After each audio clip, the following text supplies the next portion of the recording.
nombre del Padre, del Hijo y del Espíritu Santo. Amén. Dios te salve María, llena eres de gracia, el Señor es contigo. Bendita tú eres entre todas las mujeres y bendito es el fruto de tu vientre, Jesús. Santa María, Madre de Dios, ruega por nosotros pecadores, ahora y en la hora de nuestra muerte. Amén. San Miguel Arcángel, defiéndenos en la pelea, sé nuestro amparo contra la maldad, las acechanzas del demonio. Reprímele, oh Dios, como rendidamente te lo suplicamos. Y tú, oh príncipe de las milicias celestiales, armado del poder divino, precipita al infierno a Satanás y a todos los espíritus malignos que para la perdición de las almas vagan por el mundo. Amén. Te pedimos, Señor, que ilumine nuestro entendimiento, mueva nuestra voluntad, que podamos entender tus cosas, tus escritos, que podamos adentrarnos en este mundo apasionante de las Sagradas Escrituras. Amén. Bueno, ¿quién como Dios?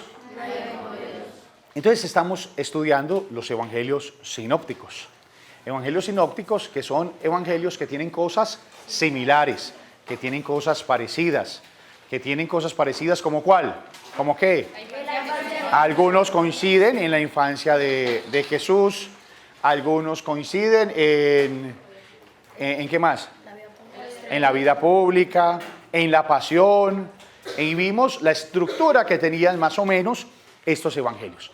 ¿Por qué estamos estudiando estas tres primeras clases que van a ser un poquito técnicas antes de adentrarnos en esta escritura apasionante, donde vamos a mirar, a leer, a palpitar, donde vamos a entender todo lo que son los evangelios y sobre todo el espíritu del evangelio? Habíamos visto que estos evangelistas habían algunos investigado que algunos de estos evangelios eran escritos ¿en qué idiomas?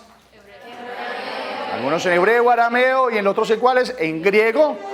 Que Mateo, por ejemplo, ve el evangelio y narra el evangelio como si hubiese investigado ¿con quién? Mateo, con San José. Y veíamos que Lucas, al tener cosas tan impresionantes como ¿qué? María guardaba las cosas en el corazón y cosas tan impactantes que solamente las sabía el interior ¿de quién? De María. Las tuvo que haber investigado ¿con quién? Con la Virgen María. Así que probablemente Lucas tuvo un contacto en su investigación para hacer este evangelio con la Virgen María. Veíamos que los tres tenían cosas semejantes y también tenían cosas diferentes. Veíamos, por ejemplo, que ¿cuál era el más corto? Marcos era el evangelio más cortico. Veíamos, por ejemplo, Marcos era discípulo ¿de quién? De Pedro. Y no solamente era discípulo de Pedro, sino que hacía ¿de qué? Traductor. De traductor, porque Pedro le tenía que hablar. Probablemente Pedro no tenía así era pescador, no tenía así un lenguaje muy elevado, no sabemos si de pronto sabía escribir. Entonces Marcos le hacía todas estas, le podía traducir a Pedro. Veíamos que Lucas había estado ¿con quién? Con Pablo, que Lucas sí le había servido a San Pablo en sus viajes apostólicos. Este sí le surgió el guerrero, cosa que no había pasado con Marcos, que ¿cuál es su primer nombre? Juan Marcos, que se había acobardado en una de las misiones, y veamos la pelea de San Pablo con Bernabé. Muy bien. Ahora vamos a ver el orden de los evangelios, que es muy importante. Van a ver lo importante de por qué nuestras Biblias tienen Mateo, Marcos, Lucas y San Juan. ¿Por qué se dio ese orden? ¿Y por qué hay una batalla en este momento por ese orden? Es tan increíble que todo lo que está pasando en este momento en las predicaciones de los sacerdotes, de algunos sacerdotes que dicen, por ejemplo, a ver, levante la mano, ¿quién acá le ha tocado escuchar que Jesús no caminó sobre las aguas alguna vez? O que Jesús no hizo milagros, que Jesús no multiplicó los panes. No, te ha tocado. Eso completamente. Es más, ¿a quién de nosotros nos ha tocado escuchar evangelios o predicaciones que no tienen nada que ver con el evangelio? O que ni siquiera hablan del evangelio. ¿O quién ha escuchado en alguna vez que el evangelio hable del demonio, de las liberaciones, de los milagros, y llegue el predicador, no solamente sacerdotes, sino también predicadores, teólogos, y lleguen y digan, bueno, les voy a hablar de demoniología. La predicación de hoy va a ser demoniología, porque Jesús expulsó demonios. ¿Les ha tocado alguna vez un sacerdote así? No. ¿Qué pasa cuando se encuentran con la palabra demonio, la palabra milagro? ¿Qué hacen? Evaden. Predican de otra cosa, hablan del amor y la misericordia, hablan de muchas cosas bonitas. Pero ¿qué ha pasado? Que lo que hace crecer un alma es lo que está en el evangelio. Un alma crece por las palabras de Jesús y por la doctrina que dio Jesús. Si esas palabras no se dicen, el alma no crece. Lo podemos ver, por ejemplo, en los santos. Los santos se han consternado en sus vidas y han cambiado de vida por una palabra del evangelio. Lo veíamos con San Agustín. ¿Qué palabra de San Agustín lo conmovió? No más borrachera, ya no más comilonas, ya no más de nada de eso. En ese momento que él estaba angustiado y escuchó una voz que le dijo ¿qué? Toma y lee, y abrió eso en la Biblia. Pablo, el desierto, cuando escuchó, Pablo, el monje, que escuchó, ve y vende todo lo que tiene, repártelo a los pobres. San Francisco de Asís, que escuchó esta predicación del sacerdote y lo conmovió. Si no se predica ahora del evangelio, no van a haber corazones conmovidos. Entonces uno se pregunta, ¿por qué no hay vocaciones en los seminarios? No hay predicación de la verdad. ¿Por qué no hay comunidades religiosas? ¿Por qué hay vocaciones de comunidades religiosas tan poquitas?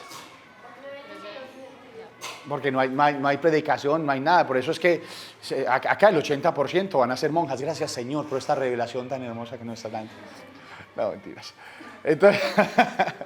Entonces, claro, eso empieza a impactar.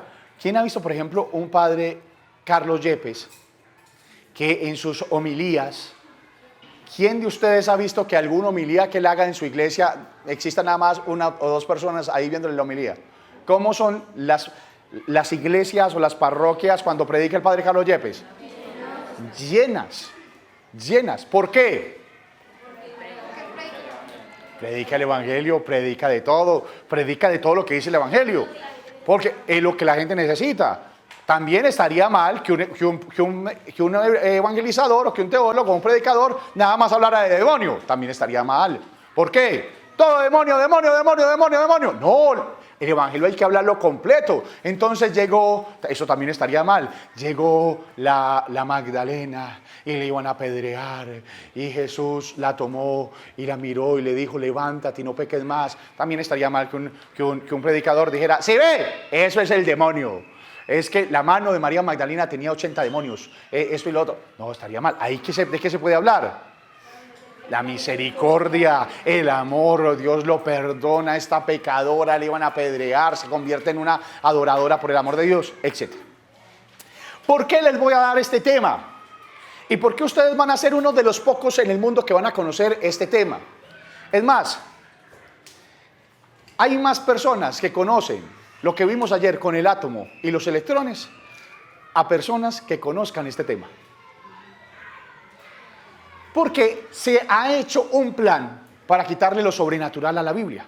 Para que los futuros sacerdotes, las futuras escuelas teológicas no tomen lo que genera verdadera espiritualidad, fe y milagros.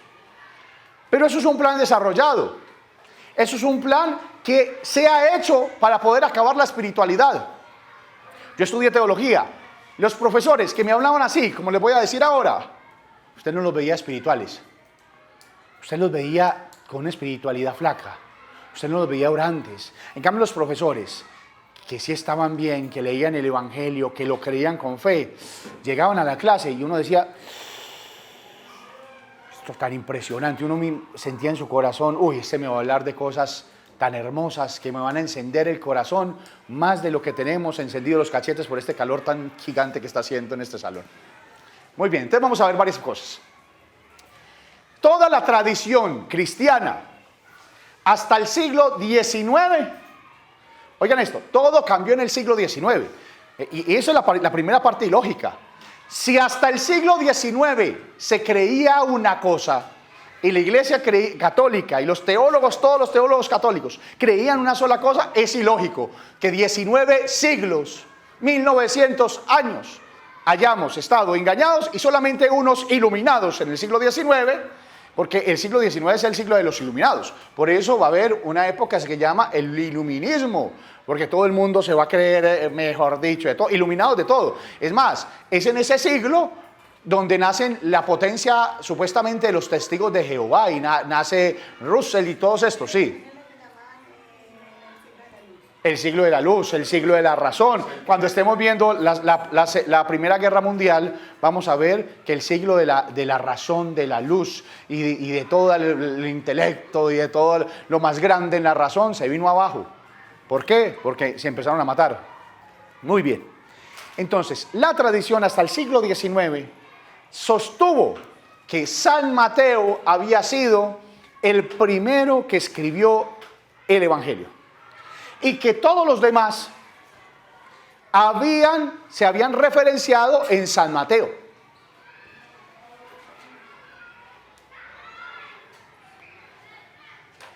Y esto es por puro sentido común. Bueno, primero porque los padres de la iglesia, estos estuvieron más cerquita, de la fuente. Entonces, ¿yo a quién le voy a creer? ¿A un tipo que apareció por allá en el siglo XIX, Otto von Bismarck? ¿O le voy a creer a San Irineo, que fue discípulo de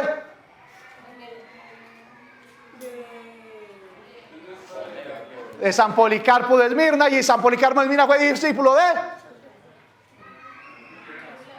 San Juan? ¿De quién se recuerdan? Ay, Dios mío, los de la comunidad Sapienza. ¿De quién recuerdan a San Irineo de León? ¿Qué fue lo que dijo él? María Paulina. La teoría de la recirculación. ¿Cuál es? El fruto que estaba en el árbol a causa de un ángel termina en el vientre de la mujer. ¿Y por qué lo creemos? Porque es que fue discípulo de un discípulo de San Juan. Fue discípulo de un discípulo del maestro. Estaba ahí. Entonces, ¿quién tiene más autoridad para decirme las cosas? ¿Este que estuvo acá o este aparecido del siglo XIX? El que estuvo ahí. Entonces ellos dijeron, hombre, San Mateo fue el primero que escribió de todos los evangelistas, de estos tres sinópticos, fue el primero. Después va a decir San Jerónimo y después va a decir San Agustín. Hombre, ¿quién no le va a creer a San Agustín? Este monstruo de la teología que escribió pero una cantidad de libros, que era inteligente, una mente brillante, a este que apareció por acá en el siglo XIX. Valentina. Estos son de los primeros siglos. Te estoy diciendo que desde los primeros siglos se afirmaba que Mateo era el evangelista que escribió el primer evangelio. No fue un papa, fue un protestante.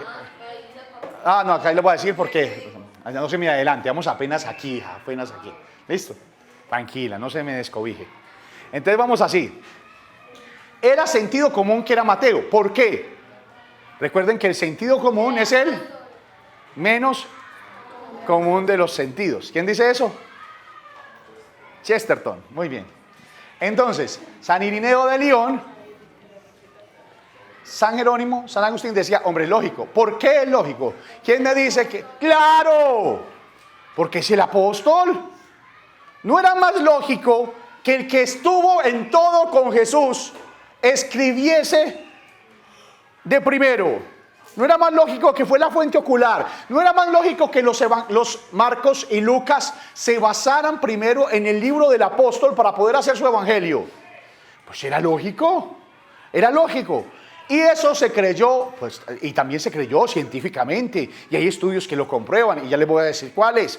Pero esto se creyó, pero con una fe intacta, hasta el siglo XIX, hasta que empezó una revolución contra la Iglesia Católica. Y ya les voy a decir cómo. Entonces, empieza en el siglo XIX el iluminismo, que va a empezar a decir que todo se tiene que explicar con la razón, va a empezar a decir este iluminismo, acá. Eso. Ya en el siglo XIX van a empezar unos autores a cuestionarlo todo, a decir que, hombre, si usted es racionalista y usted es ateo, ¿usted va a creer en los milagros? ¿Y qué es lo primero que usted va a decir? Hombre, no es que los milagros no se pueden explicar con la razón. Es que no, es que los milagros... Y es que a Dios, como las cosas de Dios no se pueden ver y no se pueden meter en un laboratorio, entonces las cosas de Dios, no, eso no hay que creerlas. Argumento falso. ¿Cómo destruye usted ese argumento? Lo vimos ayer. Resulta que el átomo nadie lo ha podido ver. Y no todo lo que existe se puede ver. Hay cosas que existen por las consecuencias que tienen. El átomo puede ver las reacciones de los electrones. Y usted dice, eso es un átomo. ¿Y usted ha visto el átomo? No, pero existe. Sí. Claro. ¿Por qué? Porque usted ve, ayer vimos el experimento de la reglita, de los papelitos, de todo. Usted puede decir, usted ahí está viendo los átomos. No. Usted ahí está viendo los electrones. No. Pero existen. Sí. Entonces yo le puedo decir, señor ateo, ¿usted ahí está viendo a Dios? No, pero está viendo sus milagros, está viendo que esa persona se levanta de la silla de ruedas. Sí. Entonces, ¿cómo puede decir que los electrones existen viendo los papelitos y que Dios no existe viendo los milagros? Entonces ellos tenían que atacar los milagros. Ellos tenían que atacar todas estas cosas. Si usted le quita lo sobrenatural a la Biblia, si le quita todo esto, ellos quedan desarmados. Entonces, ellos quieren atacarlo todo. Y por eso no se creen lo sobrenatural, para que no surja el catolicismo. El ataque directo es al catolicismo. Entonces, empezaron 3 personajes. 3 ataques de las religiones que leen la Biblia. ¿Cuáles son las religiones que leen la Biblia? Los judíos, los protestantes y los católicos. Bueno, en la iglesia católica hay ritos griegos y hay católicos griegos y todo, pero hacen parte de la iglesia católica. ¿Qué, Mariano? Entonces empezaron, donde se leía la Biblia, hubo 3 personajes que hicieron fuerza para que se aceptara este método de ver la Biblia como una parte humana sin la parte divina. Y utilizar la Biblia como si hubiese sido escrita, al igual que el Corán, al igual que los libros del hinduismo, como si hubiese sido escrita por hombres, sido escrita para manipular. Entonces ellos manipularon la Biblia para que fuera vista así, políticamente. Ya les voy a explicar. Entonces tenemos a Baruch Spinoza. Es el judío. Ese sí es Spinoza, por eso me confundí. Baruch Spinoza. Un judío que fue excomulgado de la sinagoga judía a la que pertenecía. Entonces él, para poder demostrar su desconversión, irse en contra de los que lo expulsaron, empezó a atacar la Biblia y a utilizar la Biblia diciendo que la Biblia se podía interpretar como uno quisiera, porque ellos la habían escrito según la época actual con las conclusiones que cada uno decía. Richard Simon, un sacerdote oratoriano, expulsado de los oratorianos, también por lo mismo, para poder demostrar su desconversión, sus ideas, tenía que quitar lo sobrenatural de la Biblia, porque al quitar lo sobrenatural de la Biblia usted está quitando un concepto muy claro, el pecado. Y si usted está mal en su alma, usted tiene que quitar ¿qué? El pecado, para quedar cómodo, tranquilo. Usted quita el pecado y usted queda tranquilo. Probablemente, aquellos sacerdotes que cuando el chico llega y le dice, padre, yo tengo la tentación de tener relaciones sexuales con mi novia, ¿qué hago? Y el sacerdote le dice, mijo, ¿tú la amas? Ay, sí, yo la amo mucho. Si hay amor no hay ningún problema. Probablemente ese sacerdote tiene un problema ¿de qué? En la pureza. Probablemente tiene un problema moral. Probablemente tiene que acallar su conciencia para poder decirle a él, eso no hay problema, eso no hay ningún problema, y poder tapar esa conciencia y decir que me está matando. Tiene que eliminar el pecado. Entonces tienen que decir, no prediquen del pecado, no prediquen de nada de esas cosas, no prediquen del infierno, no prediquen de nada de eso. ¿Por qué? Vamos a ver la Biblia como algo que se escribió políticamente. Entonces les voy a poner un ejemplo. Pregunta. Sí, este protestante y este judío, lo que hacían era decir que la Biblia había que mirarla de una manera crítica y que no se tenía que mirar desde lo sobrenatural, sino que se tenía que mirar desde la intención que tuvo el que la escribió. quitarle todo lo sobrenatural y decir, hombre, a Santiago, que fue uno de los evangelistas, le cae mal Isabela. Y Santiago escribió un libro, un evangelio impresionante. Y ese evangelio impresionante dice que Isabela era una opositora del santiaguismo. Entonces, ¿usted qué tiene que decir? Cuando ve que Isabela es una opositora del santiaguismo, usted dice, no, eso no es verdad. Lo más seguro es que a Santiago le caía mal Isabela. Entonces no ven la parte que está escrita, sino que interpretan lo que está escrito de una manera política. Entonces, por ejemplo, dicen, hombre, en Mateo Jesús le tira muy duro a los fariseos. Eso debe ser que Mateíto tuvo problemas con los fariseos y puso en la Biblia las palabras de Jesús en contra de los fariseos. Pero entonces eso fue una invención humana, no una cosa divina. ¿Entiendes? Entonces ellos empezaron a decir que había que hablar la Biblia así. Y empezaron con atacar el Antiguo Testamento. Y entonces no es nada raro.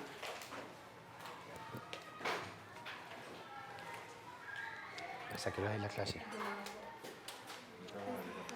11. No está nada raro, escúcheme, que ustedes también se encuentren en predicaciones y en homilías diciendo, venga, lo que pasa es que Moisés no abrió el mar rojo en dos. Porque eso no se puede explicar ¿cómo? Con la razón. ¿Usted cómo explica con la razón que se partió un mar en dos y caminar? ¿Cómo eso no se puede explicar con la razón? Mire, no, eso no fue que el mar lo partió en dos. Eso fue un escrito de un hombre para mostrar que Dios tenía poder. No se sabe qué poder, pero partió el mar en dos. Lo que ellos hicieron fue pasar por un charquito y por ese charquito pasaron. Entonces una vez un católico inteligentísimo, de mucho sentido común, había un protestante de estos diciéndole, no, es que Moisés no abrió el mar en dos, Moisés pasó por un charquito. Entonces este hombre le dijo, sí, entonces Dios tiene más poder, porque todos el ejército del faraón se ahogó en un charquito. Uy, ¿qué es esa belleza? Impresionante. Entonces Dios es más poderoso todavía. Si pasamos por un charquito y el resto se ahogaron en un charquito, hombre, eso es una belleza. Entonces quieren quitar todo lo sobrenatural para poder colocar su vida como ellos la quieren colocar.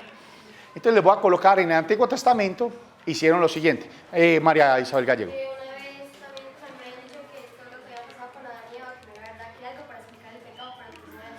Exacto. Entonces, ¿qué dicen? No, lo de Adán y Eva, y eso sí que lo atacan. Y van a empezar a decir, no, es que Adán y Eva son dos pueblos. No, es que Adán y Eva, eso eran dos pueblos, eso no es verdad. ¿Qué es lo que pasa? Si usted a Adán y Eva lo coloca como dos pueblos, entonces todos los dos pueblos hubieran tenido que caer en el pecado original. Si todo el pueblo no cayó en el pecado original, hubiéramos tenido personas con pecado original y personas sin pecado original. Y entonces, hombre, eso hubiera sido una locura. Pero ¿por qué atacan el pecado original? Porque si usted dice que el pecado original no existió, es un plan. Porque si el pecado original no existió un hombre creado por Dios sin pecado original. Es decir, un hombre creado por Dios con dones preternaturales. ¿Se acuerdan? Alguna vez vimos dones sobrenaturales, los dones naturales. Entonces usted dice, no. Entonces así usted le echa la culpa de que el hombre nació malo por naturaleza y que el hombre ya no hay nada que hacer. Y eso es doctrina protestante. Todo nace por los protestantes. ¿Se acuerdan cuando veíamos a Lutero? Que Lutero pensaba eso. Entonces, claro, usted le quita el pecado original, y si usted le quita el pecado original, usted le quita el demonio. Porque ¿quién fue el que tentó a Eva?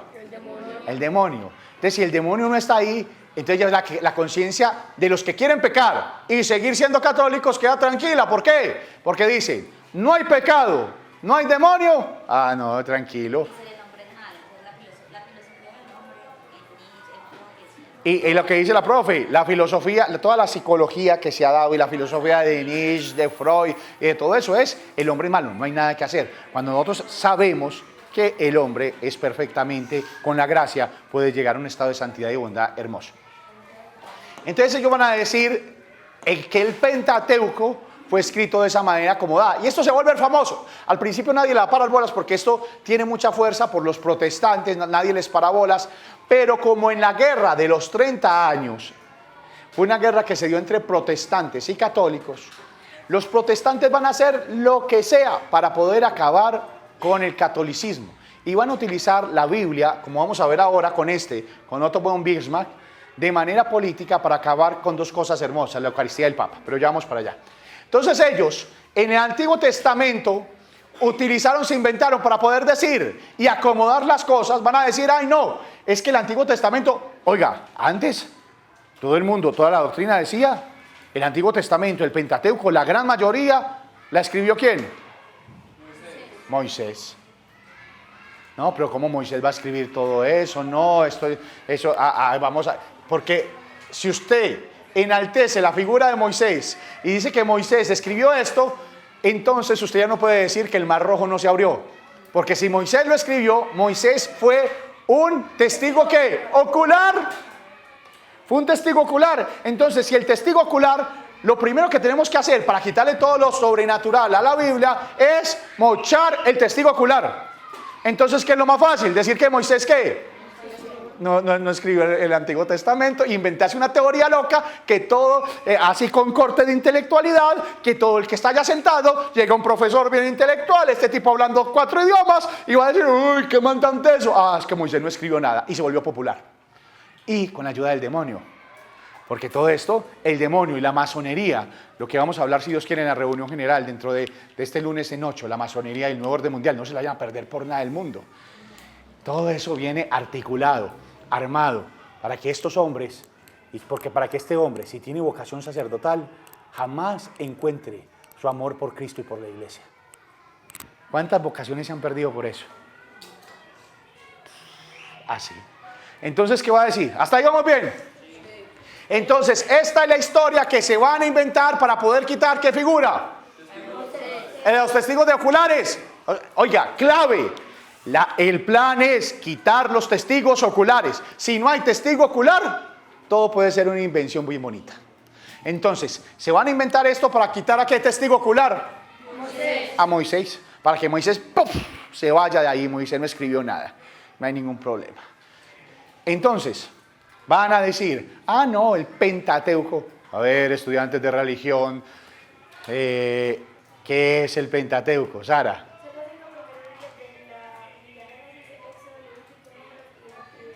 Excelente, los 5 primeros libros de la Biblia. Excelente. Y esos 5 primeros libros de la Biblia, la figura de Moisés es fundamental. Entonces, ¿qué va a pasar? Van a decir, el Pentateuco no fue escrito por Moisés, fue escrito por una fuente yavista, una fuente eloísta y una fuente sacerdotal. Entonces van a decir lo siguiente, vamos a ver si se acuerdan de esto.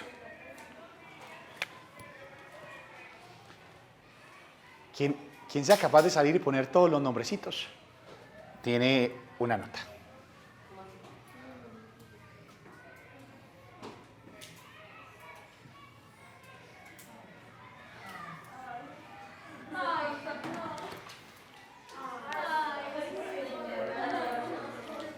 Este sí se resetea muy fácil, a ver, madre. Listo, el mapita de Israel. ¿Cuál es este? Mar de Galilea. ¿Cuál es este? ¡Uy! ¿Cuál es este? El Muerto. Mar Muerto. Acá hay otro río. ¿Cuál río? Río Jordán. ¡Esa! ¿Y este es cuál? Mediterráneo.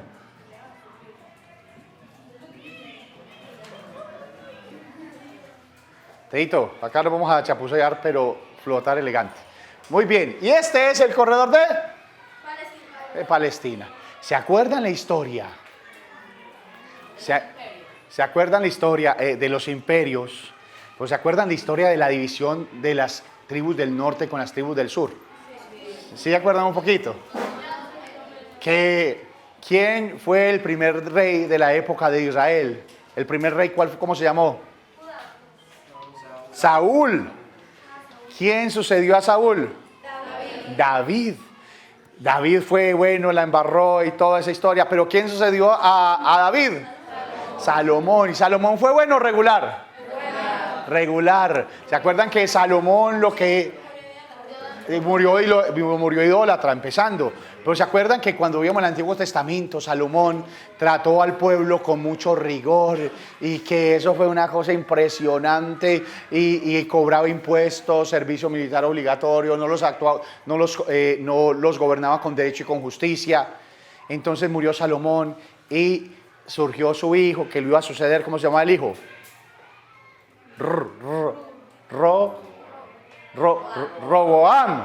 Roboam. Entonces el hijo se reunió con los ancianos, y los ancianos que tenían ese conocimiento y esa sabiduría le van a decir: Roboam, usted no puede, por favor, gobernar al pueblo como su padre. Le reúne al pueblo y diga: yo voy a gobernar como David, yo voy a quitar toda esa rigidez de mi padre, yo voy a gobernar bien, por favor.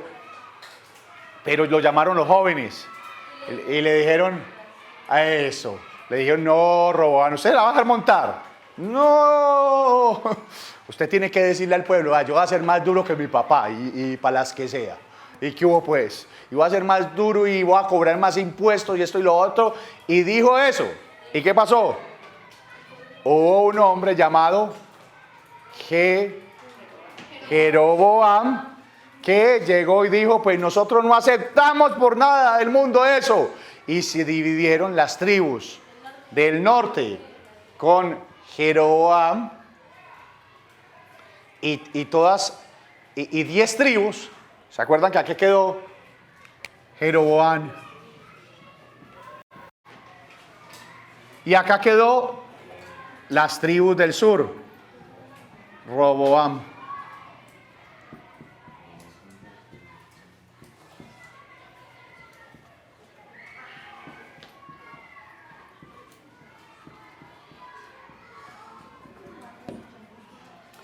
Con Roboam nada más se fueron 2 tribus. ¿Cuáles?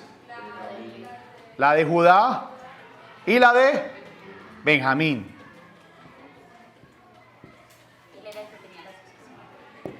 Y Judá era la que tenía la promesa. Sí, tenía la sucesión, porque era de la tribu Judá, tenía la promesa. Y nada más, por eso es que San Pablo, cuando veamos a San Pablo, vamos a ver que él al principio de su conversión era un poquito chicanero. Entonces él hay en cartas que dice: de todos los apóstoles yo soy el superapóstol. De todos los apóstoles yo soy el que más he corrido, evangelizado.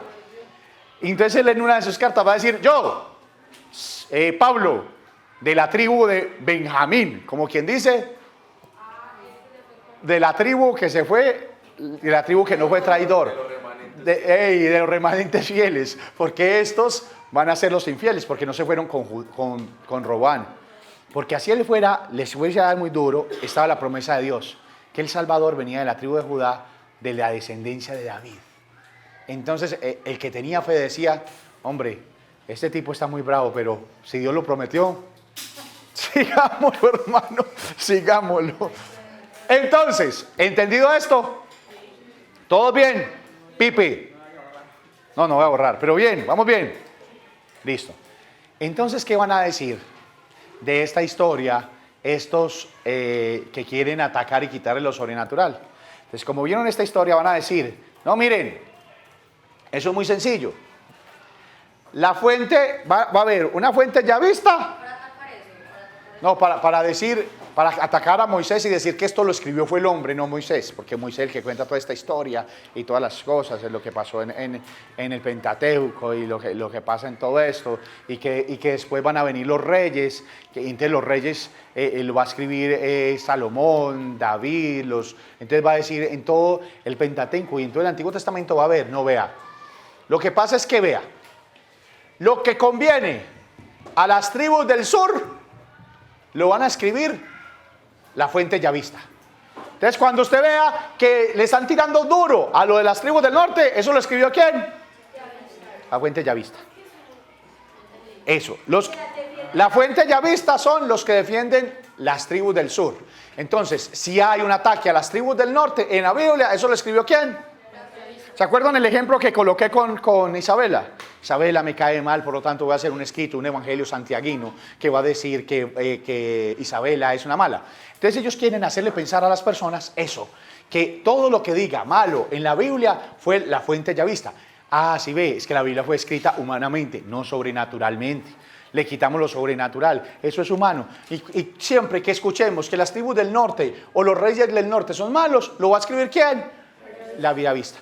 Y al contrario, siempre que escuchemos que la fuente es que las tribus del sur son malas, es la fuente eloísta, porque la fuente eloísta es la que defiende las tribus del norte.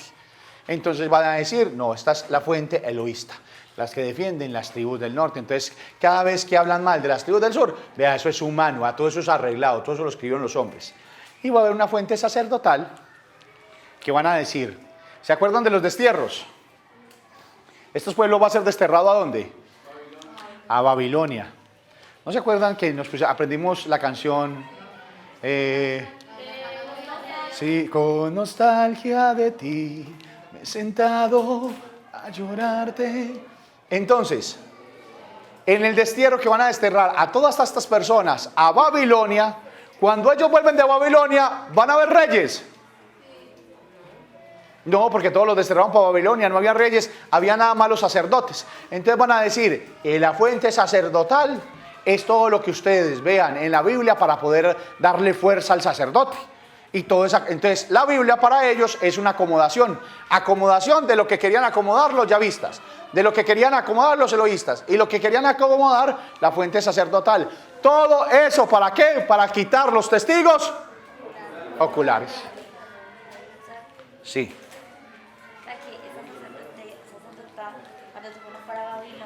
Ellos volvieron, entonces no había, entonces para poder darle fuerza al sacerdote, dice, ellos están diciendo que todo esto que les estoy diciendo es el invento que ellos hicieron para poder quitar la figura ocular que es Moisés. Entonces díganme, un pobre estudiante de teología, que le digan, vea, nada del Antiguo Testamento existió. Todo eso fue más acomodado que un berraco, porque eso lo acomodaron los yavistas, los eloístas y los sacerdotales. El estudiante de teología que está ahí sentado, que quiere rezar, que admira a Moisés, que tiene en la puertica la palabra del Antiguo Testamento que el profesor de religión de bachillerato hace unos años le hizo colocar en la pieza, y que todavía piensa en esa palabrita, y todo, le dicen, eso fue mentira, eso es una acomodación humana. Dígame, ¿con qué fe queda ese seminarista? Se le tiró en la fe. Usted dice, y entonces ni culparlos. Dígame ese seminarista cuando se gradúe, ¿qué homilías va a dar? No, pues no va a decir nada, no va a decir nada. Cuando se encuentre con Moisés, el desierto, el maná que cayó del desierto, ¿el qué va a predicar? ¿El maná existía? No, eso lo más seguro fue que el maná fue una forma de decir que ellos podían alimentarse en el desierto y se inventaron eso por bonito. Entonces ese pobre sacerdote que va a predicar, María Paulina Maya, dime. Claro que sí, María Paulina. La fuente sacerdotal es cuando ellos se fueron al destierro de Babilonia, después volvieron, y cuando volvieron no habían sino sacerdotes. Entonces ellos van a decir que para poder que el sacerdote mandara en el pueblo de Israel, se iban a inventar unas escrituras con tinte sacerdotal para darle fuerza al sacerdote. Entonces, con mucho gusto, María Paulina. Entonces, es una barbaridad, le quita todo lo sobrenatural a la Biblia. Todo planeado por un judío expulsado de la sinagoga, por un sacerdote expulsado ¿de qué comunidad? De las oratorianos, y de un protestante odiando a la iglesia. ¿Quién como Dios? ¿Hasta ahí vamos bien? ¿Hasta ahí vamos bien? Todo esto lo estamos explicando ¿para qué? Para demostrar que ¿cuál fue el primer libro que se escribió? Mateo. Muy bien. ¿Vamos bien? Juan Diego, ¿vamos bien? ¿Está escribiendo Morcio, qué hermano? Entonces, ya vamos a hablar que así como pasó en el Antiguo Testamento, este hombre, Otto von Bismarck, un alemán,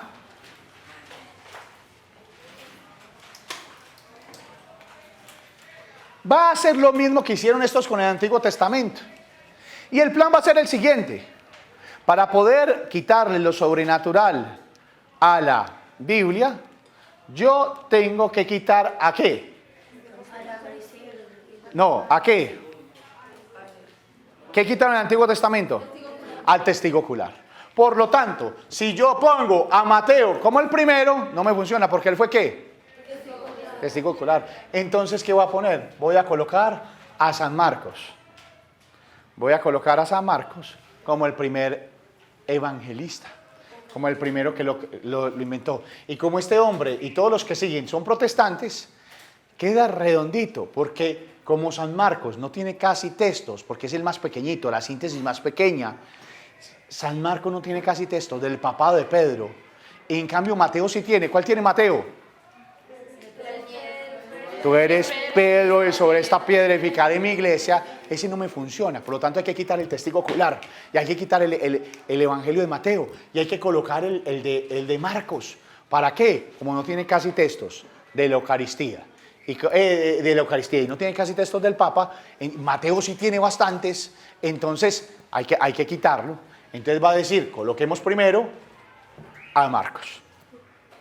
Entonces, ¿qué argumentos van a dar ellos para poder colocar a Marcos?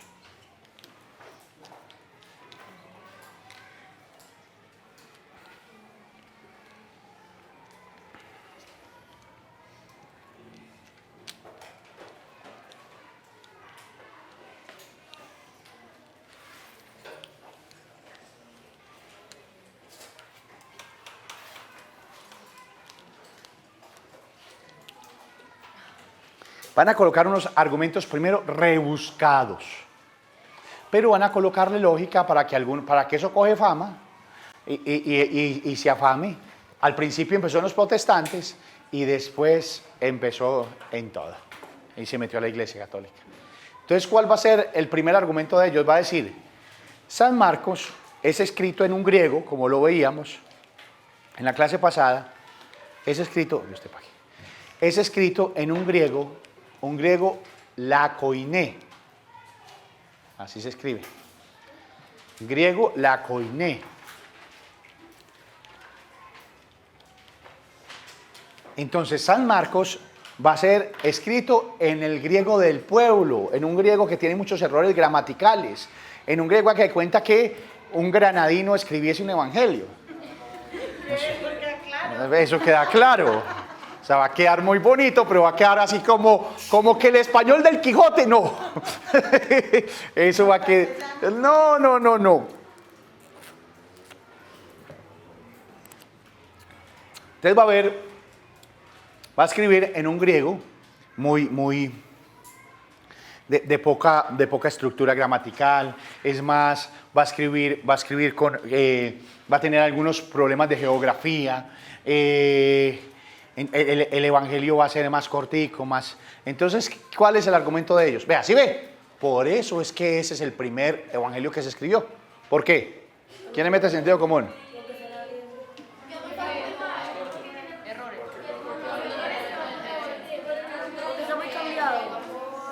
Exacto, porque como fue el primero que se escribió, es normal que quede que quede más garabato, o sea, que quede porque se escribió más rápido. Si usted llega y dice, ya, escríbame un ensayo ya, usted llega y dice,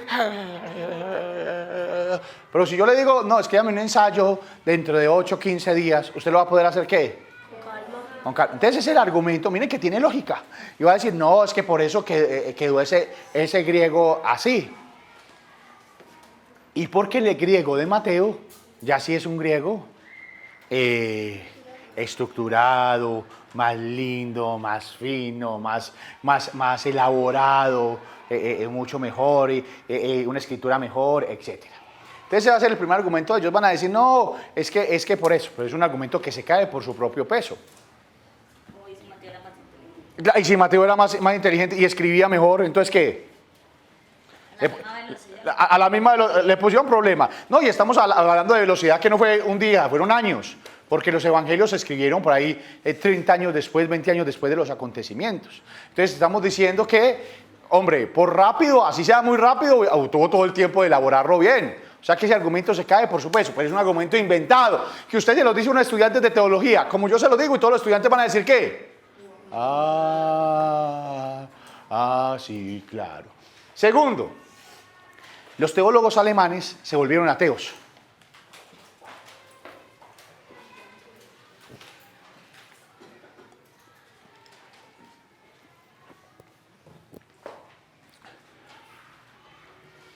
Los teólogos alemanes se volvieron ateos. Al volverse ateos, ellos tenían que colocar el evangelio, como el evangelio de Marcos era el más pequeñito, para poder demostrar su ateísmo y quedar más tranquilos.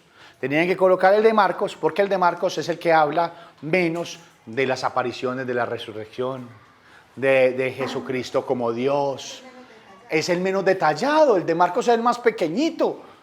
Entonces, claro, no estoy diciendo que el evangelio de Marcos no es malo, no, es una hermosura, es palabra de Dios, es nuestro evangelio, pero es el más resumido. ¿Se acuerdan cuando veíamos en la clase anterior que cada evangelista había tenido los griegos, que para el pueblo judío, claro, este tuvo que hacerlo más resumido porque tenía un objetivo diferente que los otros. Entonces, claro, los ateos, si ponían a Mateo de primero, que era lo más lógico, pero Mateo sí tiene la resurrección, sí tiene encuentros después de resucitado, Mateo va a hablar de cosas de la Eucaristía, cosas sobrenaturales, de milagros, de una cantidad de cosas que no les convenía porque decían que Jesús era Dios. Y el tercero, sí, que como eran ateos, no les interesaba que Jesús fuese Dios, sino que tenían que mostrar que Jesús era un escritor y un profeta muy bonito, con unos escritos muy sabios, muy lindos, pero como ellos se volvieron ateos, dejaron de creer en Dios y tuvieron una espiritualidad vacía, no les interesaba un evangelio que mostrasen a Jesús como Dios y mostrasen hechos sobrenaturales. Entonces tenían que poner el primero Marcos. Y el tercero, ¿por qué? ¿Por qué tenían que poner el de primero Marcos? Porque ya después el resto estaba hecho. Entonces ellos van a decir, como el primero fue Marcos, todo lo que esté en Mateo de sobrenatural, ¿quién se lo inventó? Mateo o alguien por ahí lo inventó. Porque como no está en Marcos, Marcos fue el primero. Y si Marcos fue el primero, entonces si está en Mateo y no está en Marcos, no está en Marcos. Por lo tanto, no se puede creer. Y si en el Antiguo Testamento colocamos que fue una fuente yavista que lo inventó, una fuente elohista que lo inventó, una fuente sacerdotal que lo inventó, en el Nuevo Testamento podemos decir, Marcos fue el primero, un escrito, ahí lo tenemos, el resto lo otro se lo inventó una fuente de Mateo, una fuente de Lucas y todo fue una invención. Seminaristas, ya, muertos, breaking candies pass, muertos, ¿por qué? Les mataron la fe. Ellos van a decir, como yo le dije una vez a un profesor, yo le dije, profe, le hago una pregunta con todo el respeto. Y yo me voy a ir a leer el Corán, me voy a volver musulmán. Sí, profe. Porque usted, como me muestra la Biblia, me la muestra igualita al Corán, me la muestra igualita a cualquier libro hindú. Si lo que está en la Biblia no es una fuerza sobrenatural, si Jesús no resucitó, si no hizo milagros, ¿usted cómo me dice que crea en el cristianismo y no crea en el Corán? ¿Saben qué hizo el profesor? Se me enojó. Me chambusqué. me chambusqué, ya me calificaba los exámenes malos. una cosa brava.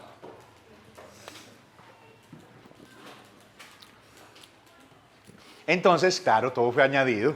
Si no está en Marcos, todo lo que encuentre en Lucas, entonces claro, ahí se cae todo, lo sobrenatural, y le pegan a lo que más amamos, la Eucaristía, María y Papa, las columnas de la iglesia. Entonces Lucas tiene todos esos textos de María. ¿Eso qué fue? ¿Está en Marcos? No. Por lo tanto, ¿fue qué? Eso se lo inventaron, hermano. Eso se lo inventaron, todo eso es añadido, todo eso se lo inventaron, no hay ningún problema. Y esto y lo otro, nos quitan a la Virgen, nos quitan el Mateo al Papa y nos quitan la Eucaristía, nos quitaron la fuerza, es algo demoníaco. Pero una pregunta, ¿no puede Sí. Marcos hablaba de la mirada de Lucas. Lucas. Entonces, preguntas sin resolver antes de hacer el quiz.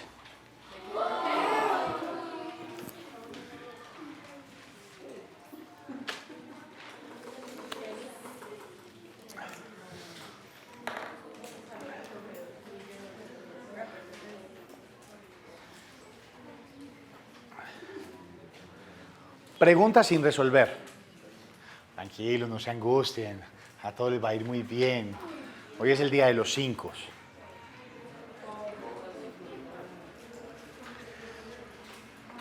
Preguntas sin resolver. Entonces empezaron los católicos buenos a cuestionar a estos ateos que querían dar ya en la Biblia. Entre ellos hay unos súper estudiosos que también saben griego, arameo, hebreo, de todo, y que les dice de tú a tú, y los han desenmascarado. O sea, desenmascarado. Todos estos argumentos los han tumbado, pero teólogos finos, exquisitos y lo más apasionante. Entre ellos uno que se llama Scott Hahn. Scott Hahn fue un protestante, formador de protestantes, y este formador de protestantes se convierte, tiene una conversión y empieza a estudiar el catolicismo de una manera impresionante. Y hay un libro de él que se llama Volviendo política la Biblia, o politizando la Biblia. Este libro de él va a mostrar todo esto que les estoy explicando, simplemente que en unas 700 páginas. ¿Lo colocamos como el libro guía o qué? No, él escribe espectacular, espectacular. Muy bien. Entonces preguntas que los corchaban, entonces se tenían que inventar algo. Primera pregunta que los corchaba. Bueno, queridos ateos protestantes sinvergüenzones, les hago esta pregunta. Si Marcos fue el primer evangelio, ¿por qué hay cosas que están en Mateo y en Lucas y no están en Marcos?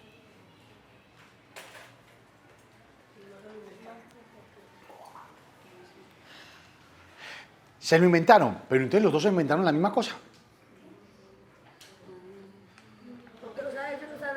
No, nada que ver.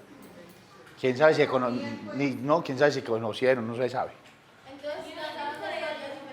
No, entonces les hacían esta pregunta a los ateos, a todos estos protestantes. Venga, pero ¿qué pasa? Si Marcos es el primero, ¿por qué hay cosas que están en Mateo y en Lucas que son igualitas en Mateo y igualitas en Lucas, pero no están en Marcos?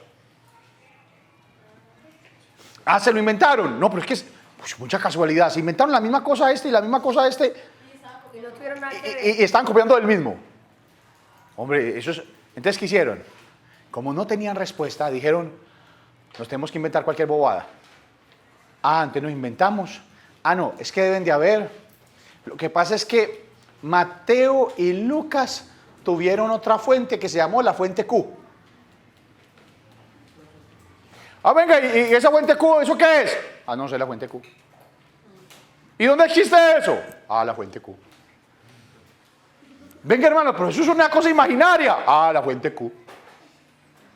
Yo soy teólogo biblista de la Gregoriana de Roma. ¿Y qué? Pero la fuente Q, ¿alguien la ha visto? No. Pues entonces, ¿y qué? A la fuente Q.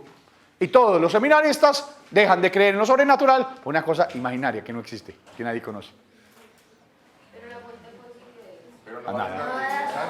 pero no hacen argumento. Oh, nada. Claro, dicen aquí, ¿qué significa, por ejemplo, la Q? No, la fuente Q. Tiene el alemán Quedet. Pero una estrategia. ¡Hay una fuente! No, como están acá, no es más fácil decir que Mateo fue el primero, que todos copiaron de él, que él fue testigo ocular y ya. No, pero hay que quitar lo sobrenatural, hay que quitar el testigo ocular. Entonces, ¿qué dicen? Mateo y Lucas, lo que no hay en Marcos es otra fuente que los dos tomaron igualita. ¿Cómo se llama esa fuente? La fuente Q. ¿Alguien la conoce? Mateo y Lucas. Isabela.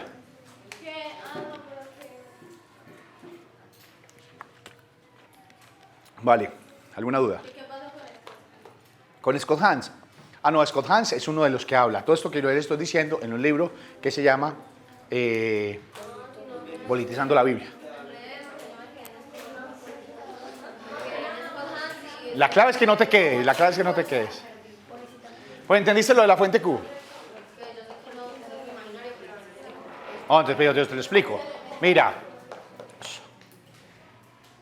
estos ateos y protestantes, ¿qué quieren que coloquemos como el primero en el Evangelio?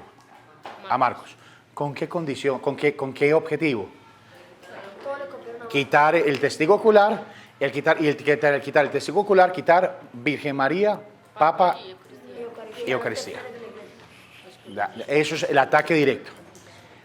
Vale, entonces, le dijeron a estos católicos buenos, venga, pero ¿cómo así? Que Marcos es el principal y Mateo y Lucas tienen cosas entre ellos iguales que no están en Marcos.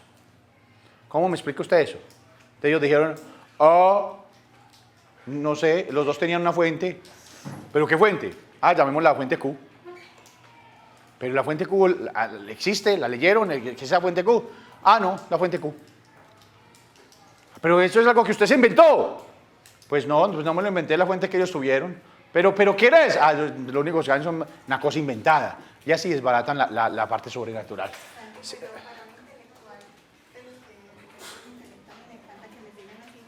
Es muy rico tener algo así, porque tienes como que un conocimiento que nadie más sabe sino solamente que lo puede manipular a su antojo. Puede manipular a su antojo, ya. Entonces, segundo argumento.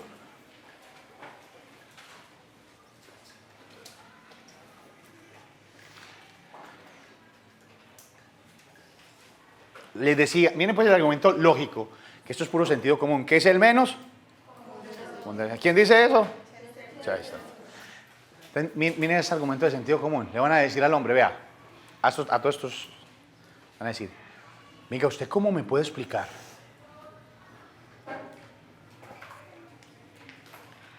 Si Mateo fue un testigo ocular, si Mateo estuvo ahí en los acontecimientos, ¿cómo Mateo, que fue el que vio, le va a copiar el Evangelio a Marcos, que no tuvo ni idea?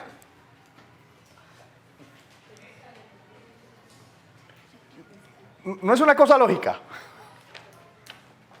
O sea, ¿cómo Mateo, que fue el que estuvo ahí, Mateo que estuvo en los milagros, Mateo que fue ese publicano, Mateo que llegó y se convirtió con la mirada de Jesús, cómo le va a copiar la vida de Jesús a alguien que no estuvo con Jesús?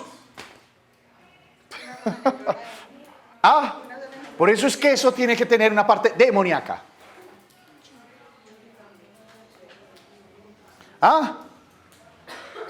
Es que el enemigo nubla el entendimiento para que no se entiendan estas cosas. Pero es que miren la parte lógica. ¿Cómo se le ocurre? O sea, ¿cómo el que estuvo en todo le va a copiar al que no estuvo en nada? Entonces, cuando le hicieron esa pregunta a todos estos, ¿sabe qué dieron? ¿Cuál es el objetivo de ellos? ¿Quitar qué? Hombre, lo que pasa es que Mateo no fue el que escribió el Evangelio de Mateo. Entonces, para poder, el único argumento de ellos es decir, no, Mateo no escribió el Evangelio. Pero ¿cuál es el argumento para decir que Mateo no escribió el Evangelio? Porque sí. No hay argumento. La verdad tiene argumento. Sí. Y de peso. La mentira para poder argumentar, tiene que construir otra mentira para poder argumentar la mentira anterior. Es un ciclo. Y eso le pasa al ser humano. Usted dice una mentira, después esa mentira lo llevará a otra, y usted ya está todo embalado. Eso le pasa a todos estos, que el demonio está ahí. ¿Quién como Dios? ¿Y después de Dios? El último argumento.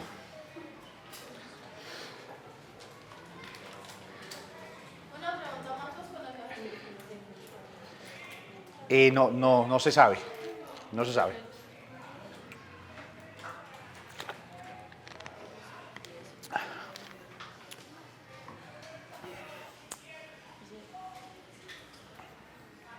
Algunos dicen que era el muchacho que salió corriendo en calzoncillos cuando estaban cuando aparte de la pasión, pero no hay pruebas de que lo haya conocido ni que haya sido de los discípulos. Hay pruebas de Mateo.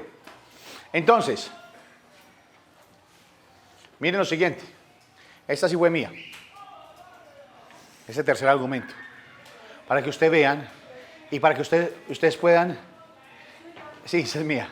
Para que ustedes puedan ligar... Sí, no una reflexión. Para que ustedes puedan ligar lo que están viendo en filosofía, lo que estamos viendo en filosofía. Es increíble cómo. ¿Qué pasó con Tales de Mileto versus los mitos? ¿Cómo? Pero pasamos de qué a qué. Del mito a la realidad.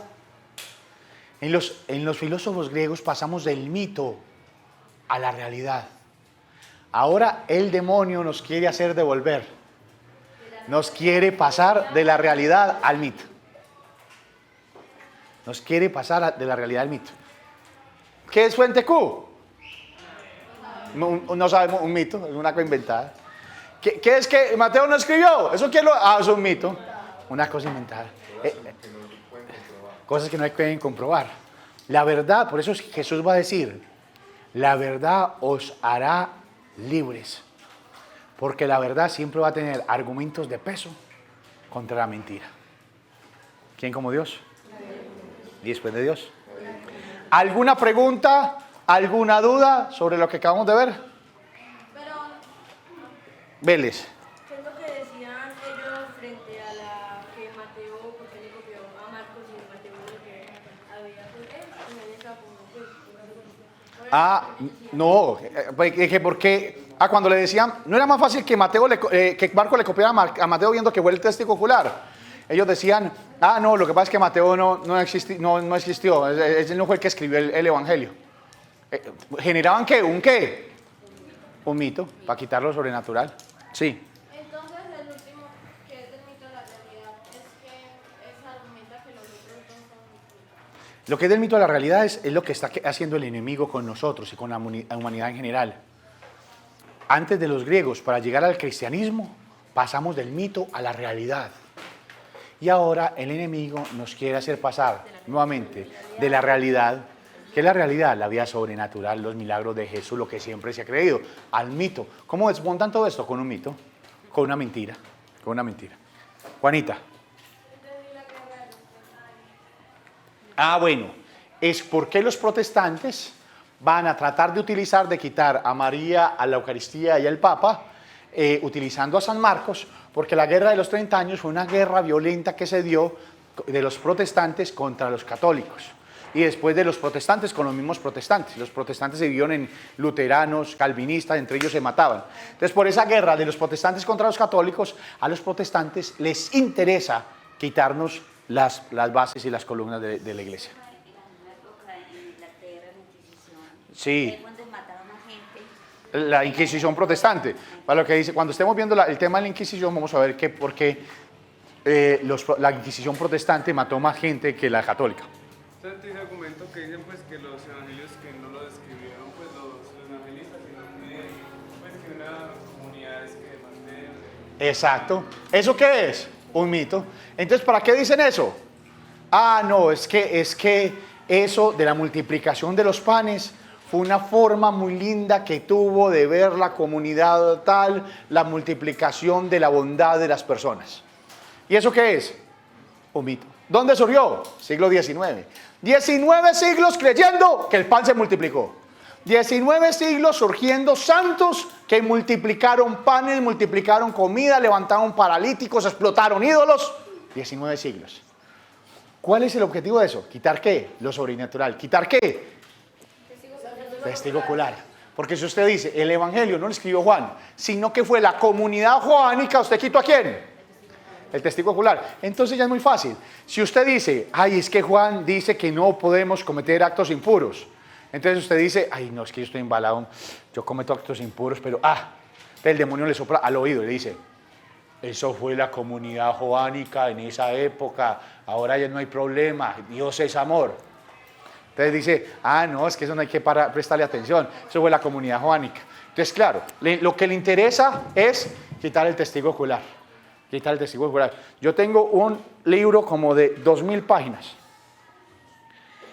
Quien lo quiera ver en la comunidad Sapienza, se lo muestro. Se lo puedo prestar.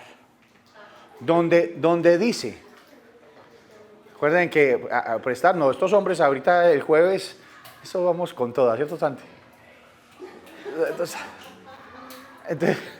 Entonces, de un libro que se llama el Inquiridium Bíblico, que es todos los textos de todos estos 19 años, donde ha sido declarado incluso como dogma, incluso como sea anatema. Imagínense que hay un texto que dice, sea anatema el que diga que Juan no escribió el Evangelio de Juan.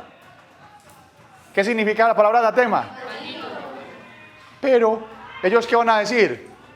Y eso lo dijo ese concilio, ese papa, pero es que era otro contexto, y ahorita, entonces se montan un mito, y ahorita no. Eso hay que verlo de una manera diferente, una manera distinta. ¿La cogieron? Sí, Sarita. El Evangelio de Juan fue el último que se escribió, porque era el más joven, fue el que duró más, y ya lo escribe en la isla de Patmos, probablemente, lo escribe ya anciano. Y por eso es que el Evangelio de Juan es el más profundo, porque es que él ya había, imagínate, todos los años para meditar, todos los años de cristianismo, y no solamente vivió con la Virgencita en Éfeso, que es historia muy bonita. ¿Ustedes saben cómo encuentran la casa de Éfeso? Una religiosa de Éfeso, la casa de la Virgen. O sea, la Virgen vivió con San Juan en Éfeso. Y una religiosa se va con los escritos de Ana Catalina Emmerich.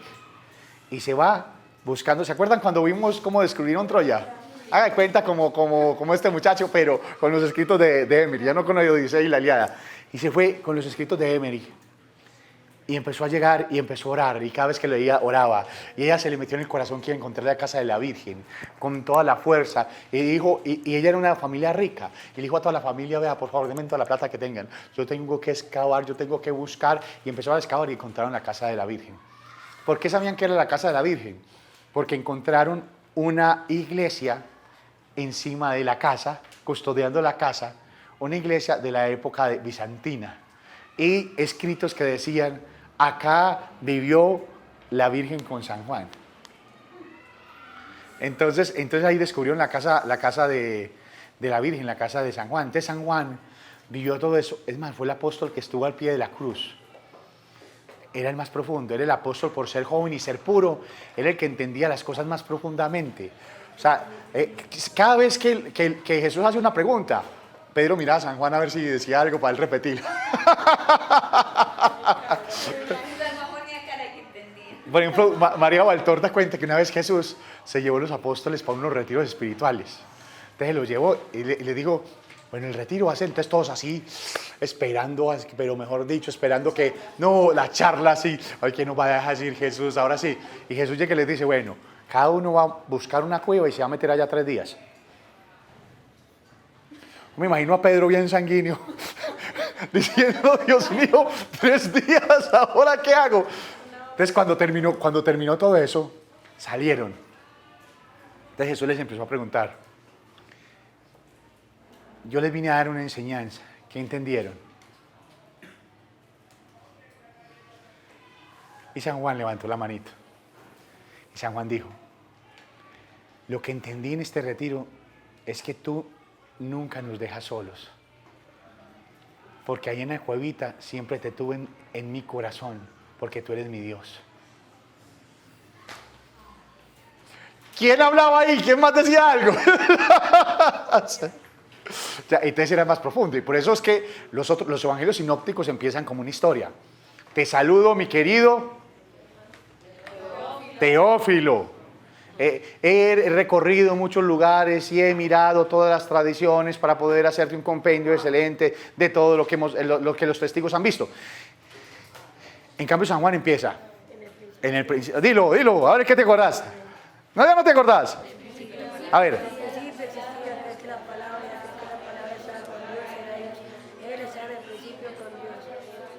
hecho por él y sin él nada se hizo.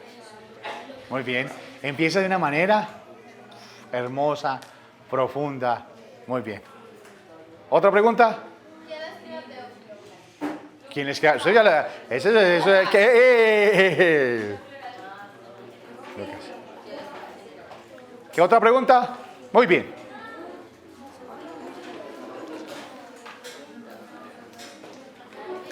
Te damos gracias por esta clase. Te pedimos que nos ayudes a entender esto tan lindo del Evangelio, porque en las próximas clases ya nos adentraremos en el estudio de estos textos. Vamos acá a vibrar, a llorar, vamos a dejarnos penetrar. Vamos a orar bastante para que esta clase sea totis vivos. Dios te salve María, llena eres de gracia, el Señor es contigo. Bendita tú eres entre todas las mujeres, bendito es el fruto de tu vientre Jesús.